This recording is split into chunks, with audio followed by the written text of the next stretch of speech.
إن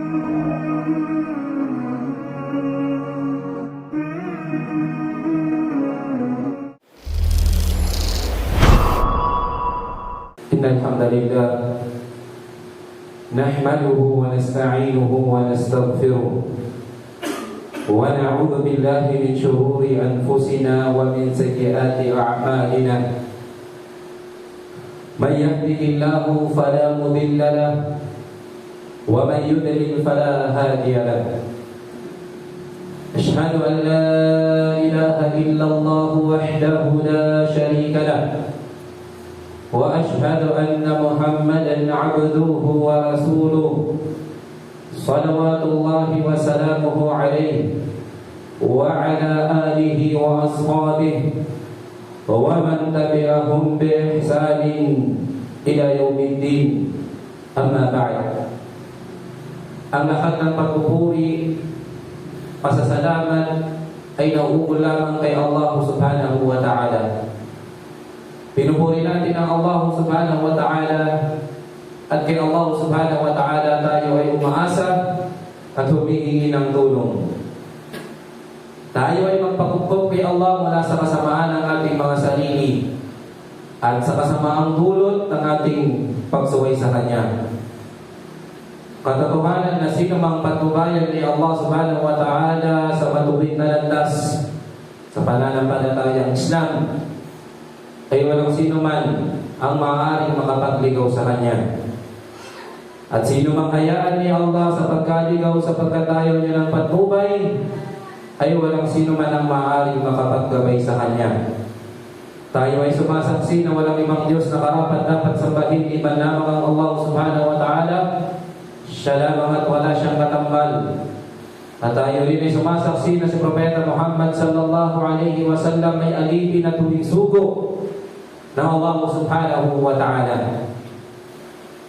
Sinabi ng Allah subhanahu wa ta'ala sa malulhating Quran, ba'da a'udhu billahi minasyaitanir rajim, ya ayyuhalladhina amanu taqullaha haqqa tuqatih wa la tamutunna illa wa antum muslimun. O kayong mga sumasampalataya, o kayong mga Muslim, matakot kayo kay Allah subhanahu wa ta'ala ng tunay at tamang pagkatakot, at huwag niyong hayaan na kayo ay bawian ng buhay liban na kayo ay mga tunay at matatapat na Muslim. At sinabi pa ni Allah, ya ayyuhan nasu ittaqu rabbakum alladhi khalaqakum min nafsin wahida wa khalaqa minha zawjaha wa batha minhuma rijalan kathiran wa nisaa wattaqullaha alladhi tasaaluna bihi wal arham innallaha kana 'alaykum raqiban.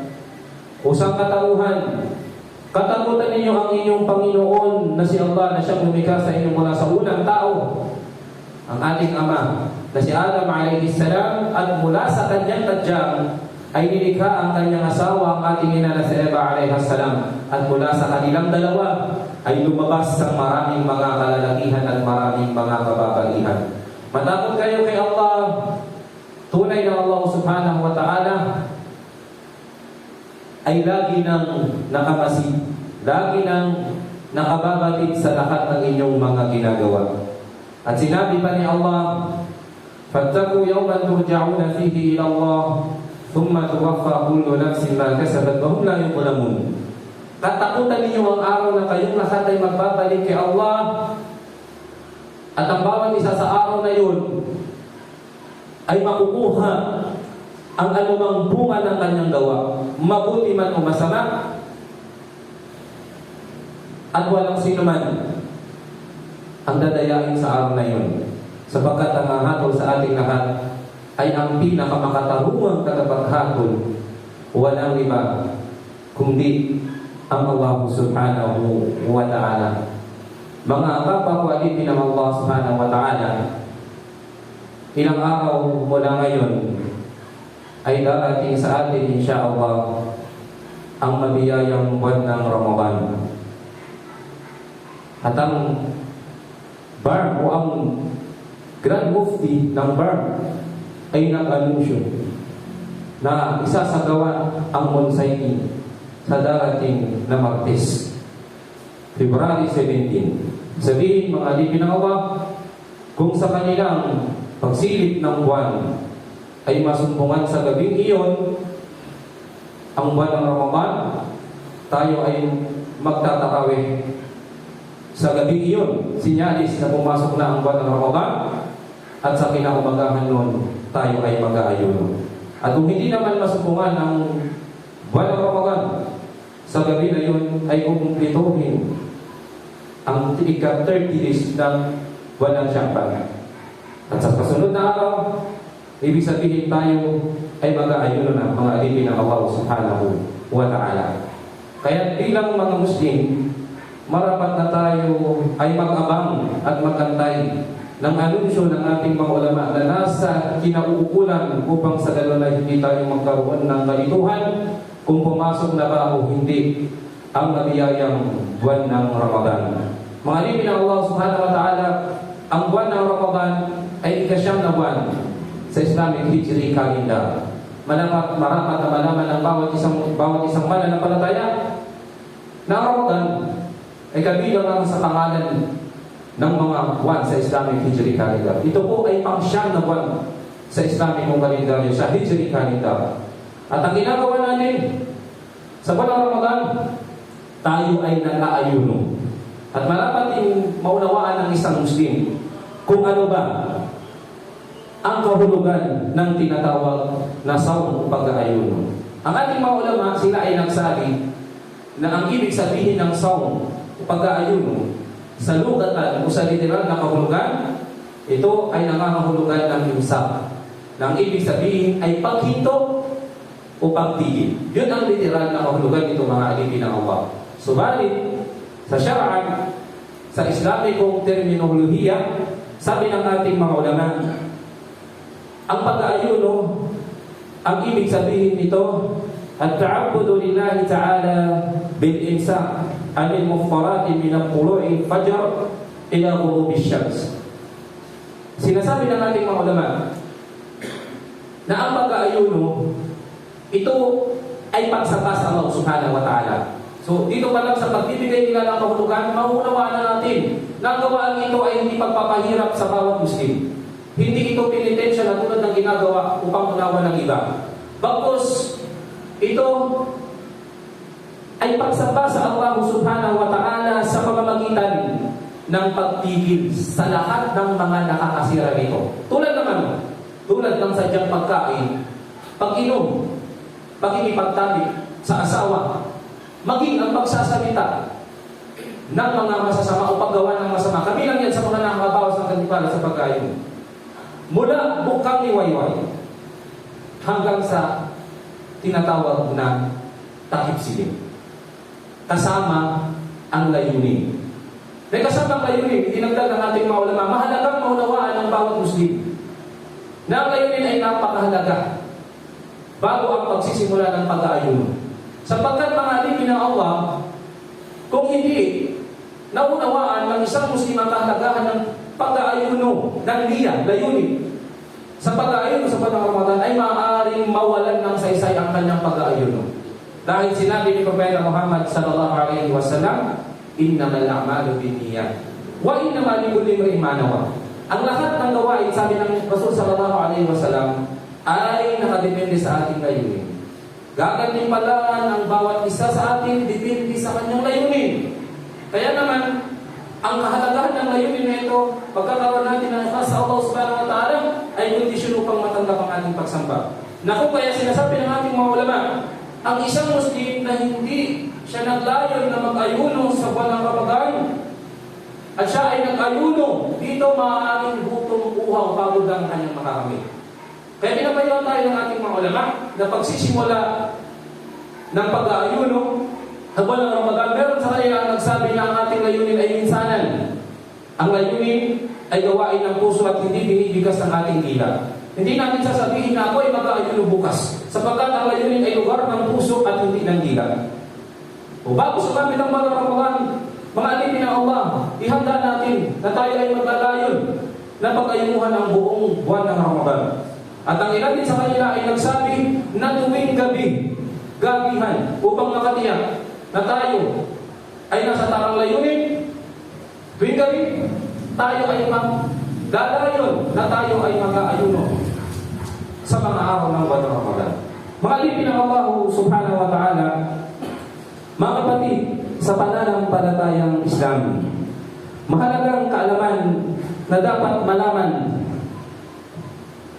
ng bawat Muslim na nag-aangkin na nananampalataya sa Allah subhanahu wa ta'ala.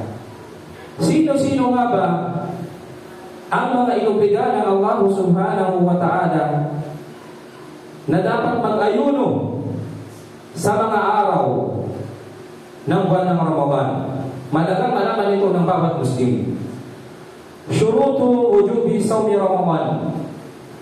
Ayon sa ating mga ulama, mayroong mga kondisyon upang maging obligado o kung kanino inubligan ng Allah subhanahu wa ta'ala ang pag-aayuno sa buwan ng Ramadan. Sapagkat hindi lahat ng tao o ng Muslim ay kinakailangan o inubligan mag-ayuno sa mga araw ng buwan ng Ramadan.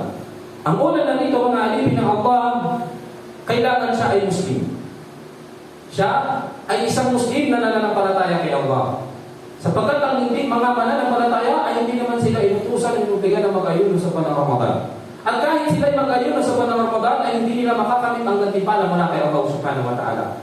Ang sabi ng Allah subhanahu wa ta'ala sa maluhating Quran, ya ayyuhalladhina amanu kutiba alaykumus siyam kama kutiba alal ladzina min qablikum la'allakum tattaqun. Ito yung katibayan sa ating, sabi ng ating mga ulama. Sinabi ng Allah, o kayong mga mananampalataya. At ang sinasabihan ng Allah, pag ang mga mananampalataya ang tinutukoy ito ay mga Muslim na nananampalataya sa Kanya. Inubliga sa inyo ang pag-ayuno tulad ng pagkakaubliga sa mga naunang nasyon sa inyo, nawa kayo ay maging matatakutin kay Allah subhanahu wa ta'ala. Kahit ang sino mang hindi Muslim na nag-ayuno sa Ramadan ay hindi tanggap ang Allah, ng Allah ang Kanya. Wala siyang gantimpala sa Allah. Hindi tanggap ang kanyang pag-aayuno. At sinabi niya ng Rasul sallallahu alaihi wasallam, magsama Ramadan, iman ang makikisaban. Sino man ang mag-ayuno sa buwan Ramadan, kalakip ang iman, kondisyon. Kailangan siya ay may iman, siya ay nananampalataya kay Allah at naghahangad ng gantimpala kay Allah, ay patatawarin sa kanya ng Allah subhanahu wa ta'ala ang kanyang mga naunang mga pagkakasala. Sinasabi rin ng ating mga ulama, hindi wasto ang pag-aayuno ng kafir at hindi siya inutusan nito habang siya ay nasa kalagayan ng kufur, ngunit siya ay pananagutin sa araw ng paghuhukom dahil sa pagtalikod dito. Meron silang pananagutan sa araw ng paghuhukom at alam naman natin na ang mga hindi mananampalataya at sila ay tinanda ng kamatayan na hindi sila nananampalataya kay Allah, sila ay natulad na ng Allah subhanahu wa ta'ala na sila ay mananahan sa apoy ng impyerno. Ito ang unang kondisyon, mga alipin ng Allah. Pangalawa, balighun. Kailangan siya ay nasa tamang edad. Nasa tamang edad. Ibig sabihin ng mga batang sampul, ang mga batang maliliit pa lamang, hindi sila inubiga ng Allah subhanahu wa ta'ala na mag-ayuno. Ang sabi ng Rasul sallallahu alaihi wasallam, rufi'a al-qalamu an thalath. Iniangat ang panulat sa mga tatlong uri ng tao. At kabilang dito ay yaong mga bata na hindi pa sumasapit sa tamang edad o sa tamang gulang. Sabihin, ang kanilang listahan ng mga kasalanan hindi pa isinusulat sa kanila sapagkat sila ay wala pa sa tamang edad at hindi rin sa kanila inubliga ang pag-aayuno. Subalit, ang ilan sa mga sahabat, kung ang kanilang anak ay nagiging binabidyo na, ay bilang pagsasanay, kung alam nila na kaya ng kanilang anak, ay sinasanay nila ito bilang paghahanda kapag sila ay sumakit na sa tamang gulang. Ito yung pangalawa, mga alipin ng Allah. Pagsapit ng tamang edad, balighun. At malalaman natin na ang isang Muslim ay nasa tamang edad na, merong mga ilang sa mga palatandaan. Sa mga kalalakihan, kapag sila ay nilalabasan na ng similya. Sa mga kababaihan, kapag sila ay tinatana ng buwan ng daraw. O tinutubo na ang ilang mga ng balahibo ang kanilang masisinang bahagi ng katawan. Tulad ng sa kalalakihan, pagkakaroon ng balbas, pagkakaroon ng buhok sa kilikili, at iba pa. Ilan naman ito sa mga palatandaan na sila ay umabot na sa tamang gulang. At kapag sabi ng ating mga ulama, siya ay naging valid, siya ay dumating na sa tamang edad, kahit sa kalagitnaan pa ng buwan ng Ramadan, ay inuobliga na para sa kanya ang mag-ayuno sa araw na yun.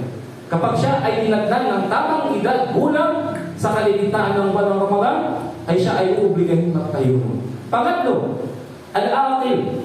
Kailangan siya ay mayroong tamang pag-iisip. Hindi siya baliw.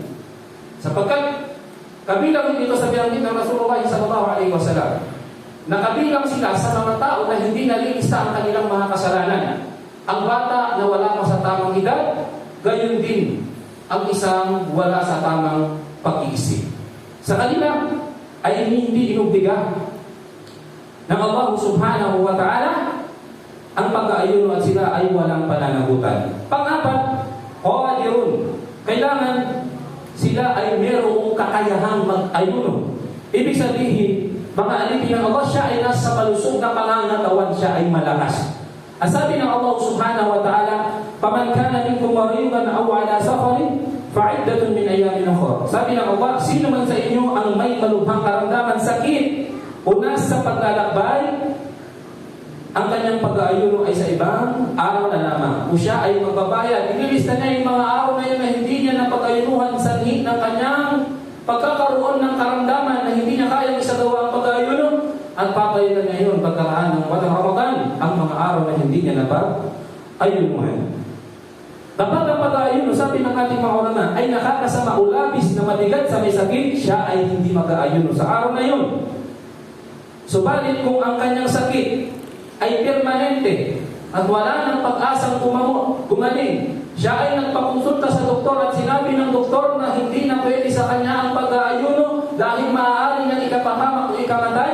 Sabi ng mga ulama, haram sa kanya ang pag-aayuno, bagkus ang kanyang gagawin na lamang, siya ay magpapakain ng mga mahihirap. Fidya.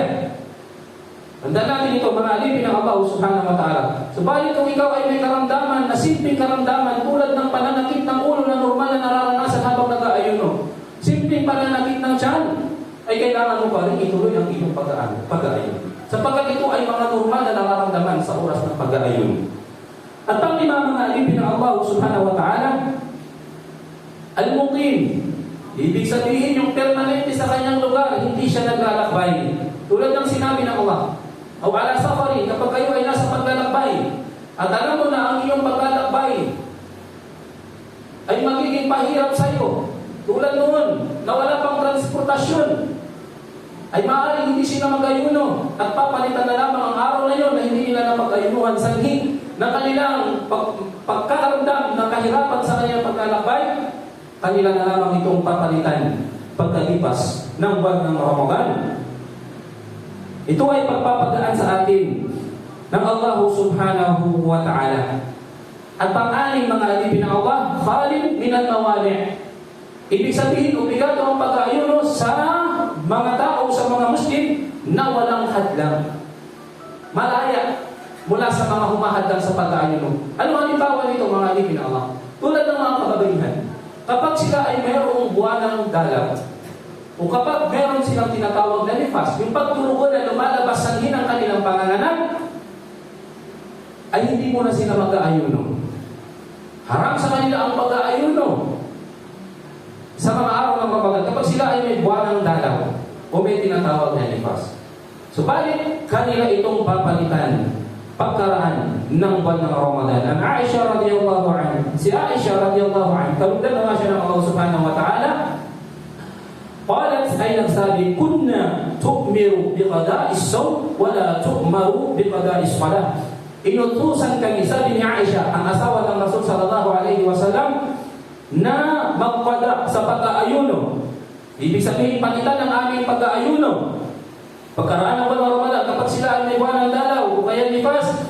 Ngunit hindi kami inutusan ng Rasul sallallahu alaihi wasallam na palitan ang aming mga salat.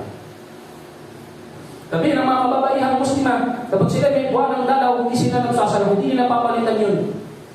Pag sila ay wala ng buwan ng dalaw. Subalit kapag sa oras ng pag-aayuno ay inatnan sila o nagkaroon sila ng buwan ng dalaw, bibilangin nila ang mga araw na yun at kanilang papalitan pagkaraan ng buwan ng Ramadan.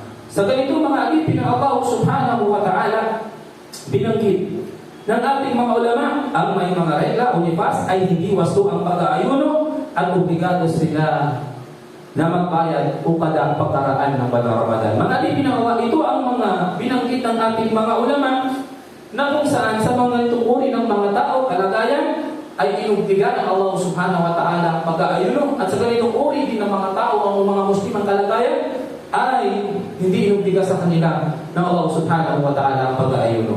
Barakallahu li wa lakum fil Qur'anil Karim wa nafa'ni wa iyyakum bima fihi min al-ayati wal dhikril hakim. Aqulu ma tasma'un wastaghfiruhu innahu huwal ghafurur rahim.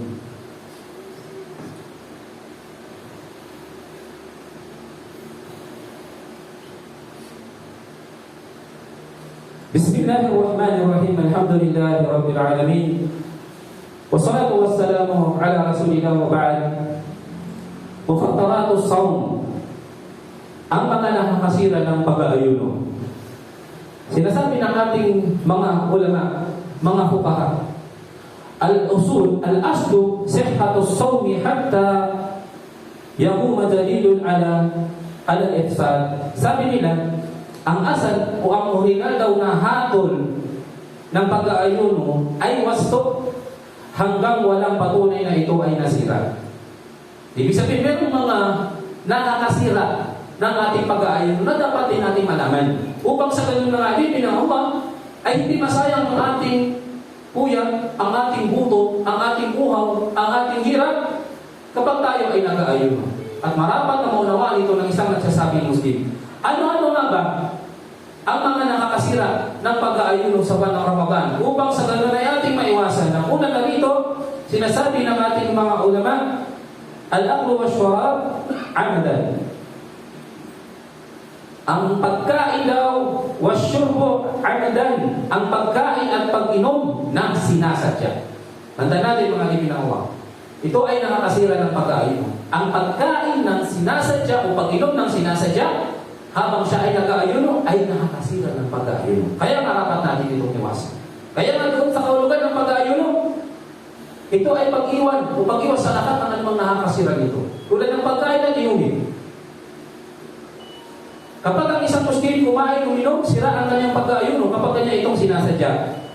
Subalit, kung siya ay nakalimot lamang, mga alipin ng Allah, sabi ng Rasul sallallahu alaihi wasallam, man nasiya wa huwa sha'imun fa'akala aw syariba falyatimmu sawman. Sino man ang nakakain o nakainom dahil sa kanyang pagkalimot, ay hindi nasira ang kanyang pag-aayuno. Bagkus ang sabi ng propeta sallallahu alaihi wasallam, ituloy niya ang kanyang pag-aayuno sapagkat katotohanan na siya ay pinakain at pinainom ng Allah subhanahu wa ta'ala sa kalagayan na yun. Subalit kung ikaw na Muslim, nakita mo ang iyong kapatid, siya ay nakalimot, siya ay kumakain at umiinom, kailangan obligado sa iyo na siya ay paalalahanan. Hindi mo pwedeng sabihin na nakalimot ang aking kapatid at hayaan mo na lamang siya. O di kaya ikaw mismo, kumakain ka, umiinom ka, at naalala mo ikaw ay nag-aayuno, sa oras na maalala mo ito, kailangan mong itapon ng anumang nasa iyong dibdib upang hindi masira ang iyong pag-aayuno sa araw na yun. Yan mga alipin ng Allah. Pangalawa, al-jima'u fin nahar. Pangalawa ay ang pakikipagtalik sa araw ng pag-aayuno. Subhanallah, ito yung pinakamalaking nakakasira ng pag-aayuno sa buwan ng Ramadan. At merong mabigat na kafara o kabayaran. Ano ang gagawin kapag kanyang sinadya itong mga alipin ng Allah? Siya ay sumipig sa kanyang asawa habang siya ay nag-aayuno sa araw ng Ramadan. Ang kanyang gagawin, siya ay magpapalaya ng alipin. Hahanap siya ng alipin ng kanyang papalaya. Napakahirap mga alipin ng Allah. Kung wala, siya ay mag-aayuno ng 2 buwan, sunod-sunod. Sunod-sunod. Kung halimbawa, 60 days, sa ika-59, pinutol niya, ay babalik na naman siya sa una. Subhanallah, napakabigat mga alipin. Kaya huwag natin tatangkain. Kaya dapat malaman natin ang anumang nakakasira sa ating pag-aayuno sa buwan ng Ramadan.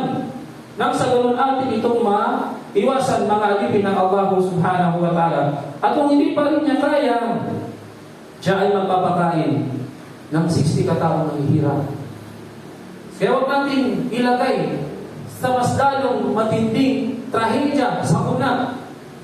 Problema ang ating mga sarili, mga alipin ng Allah. Huwag natin isasatak ang ating mga sarili sa matinding kapahamakan.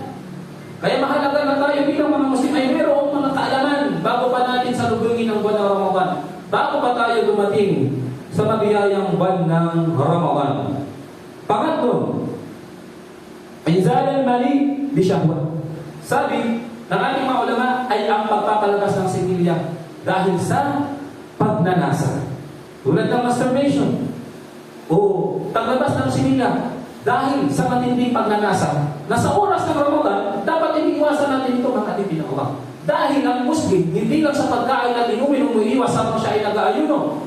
Maging ang ating mga mata ay nag-aayuno. Pagpigil, pinipigilan natin ang ating mata sa pagtingin sa anumang ipinagbawal ni Allah. Ang ating tenga sa pakikinig sa anumang ipinagbawal ni Allah.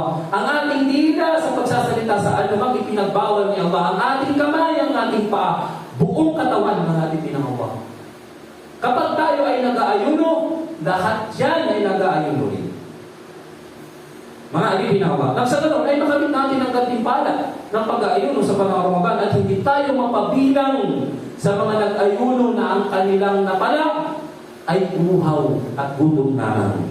Pang-apat ay ang sinasadyang pagsusuka. Kapag sinadya mo ang pagsusuka sa araw na ikaw ay nag-aayuno, sinasabi ng ating ilan sa ating mga ulama, ito ay kabilang sa mga nakakasira ng pag-aayuno. At kapag hindi mo naman sinasadya, ay hindi naman masisira ang iyong pag-aayuno. Panglima, al-hayd wal nifas, ang pagkakaroon ng mga kababaihan ng buwan ng dalaw o nifas na atin lang na ipaliwanag kanina. Pang-anim, al-hijama. Meron din mga ulama na nagsasabi na ang paghihijama at yung naghijama sa araw ng pag-aayuno ay nakakasira ng pag-aayuno. Mayroong ibang opinion ng ating mga ulama rito na may nagsasabi sa kanila na hindi. Subalit bilang Muslim, ihtiyatan, kung nais natin makasiguro at mawala doon sa pag-aalinlangan, kung tayo ay may planong magpahijama, ay gawin natin ito sa gabi. Gawin natin ito sa gabi upang maalis tayo sa pag-aalinlangan. At yun ay masigit na dalisay at tigtas para sa isang mananampalatayang Muslim.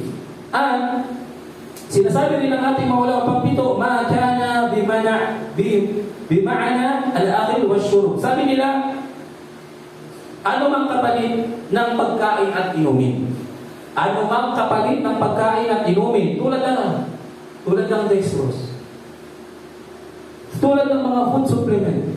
Kapalit ng pagkain at inumin, mga alipin ng Allah, ay kabilang din ito, sinasabi ng ating mga ulama, sa mga nakakasira ng ating pag-aayuno. Kaya mga alipin ng Allah subhanahu wa ta'ala, mga kapatid sa pananampalatayang Islam, ang mga paalala na ating nabanggit, nawa ay maging kapaki-pakinabang sa ating lahat. Nawa tayong lahat ay umabot sa buwan ng Ramadan na mayroong kakayahang mag-ayuno. Makamit ang mga gantimpala na ipagkakaloob ng Allah sa sino mang nag-ayuno sa buwan ng Ramadan. Dalangin natin kay Allah na nawa tayong lahat ay paabutin niya sa mabiyayang buwan ng Ramadan. Ipagkaloob sa ating lahat ng Allah subhanahu wa ta'ala ang kabutihan dito. Ang lahat ng kabutihan na napapaloob dito sa mundong ito, hindi lalo sa kabilang buhay, na tayo ay ipasok ng Allah subhanahu wa ta'ala sa Jannatul Firdaus. Amin ya Rabbal Alamin. Ala sallu ala nabiyyikum fa inna Allah amarakum bidhalika yuqal inna Allah wa malaikatahu yusalluna ala nabiy ya ayyuhalladhina amanu sallu alayhi wa sallimu taslima. Allahumma salli ala Muhammad wa ala ali Muhammad kama sallaita ala Ibrahim wa ala ali Ibrahim innaka Hamidul Majid. Allahumma a'izz al-islam wal muslimin wa adhill ash-shirka wal mushrikin wa dammir a'da'aka wa a'da'ad-din. Allahumma ighfir lana wa liwalidina wa li jami'il mu'minina wal mu'minat والمسلمين والمسلمات الأحياء منهم والأموات إنك سميع قريب مجيب الدعوات يا رب العالمين. اللهم بلغنا رمضان اللهم بلغنا رمضان اللهم بلغنا رمضان. ربنا آتنا في الدنيا حسنة وفي الآخرة حسنة وقنا عذاب النار وادخلنا الجنة مع الأبرار يا عزيز يا جبار يا أرحم الراحمين. سبحانك اللهم وبحمدك ونشهد أن لا إله إلا أنت ونستغفرك ونتوب إليك. أقم الصلاة فإن الصلاة تنهى عن الفحشاء والمنكر.